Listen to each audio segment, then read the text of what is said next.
জনগণের কথা বলা। আমরা চাই এমন বাংলাদেশ গড়তে যেখানে মানুষ বলবে না যে সব দলই এক। কারণ আমরা রাজনীতি করতে আসিনি ক্ষমতা দখলের জন্য, আমরা রাজনীতি করতে এসেছি জনগণের ক্ষমতা জনগণকে ফেরত দেবার জন্য। আমরা এমন বাংলাদেশ চাই যেখানে যে কেউ তার যোগ্যতা, সততা এবং জনগণের সমর্থন নিয়ে মানুষের নেতৃত্ব দিতে পারবে, নেতা হয়ে উঠতে পারবে, তার ব্যক্তি বা পরিবার পরিচয় মুখ্য হবে না।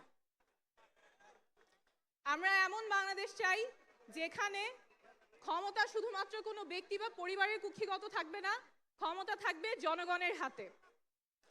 আমরা এমন বাংলাদেশ চাই যেখানে স্বাস্থ্য এবং শিক্ষা কারো পণ্যে পরিণত হবে না, সেটা সবার অধিকার, নাগরিক অধিকার, সবার সমান থাকবে। বাংলাদেশ বদলাবেই, শীঘ্রই বদলাবে, এইবার অবশ্যই বদলাবে, আপনাদের হাত ধরেই বদলাবে। ধন্যবাদ।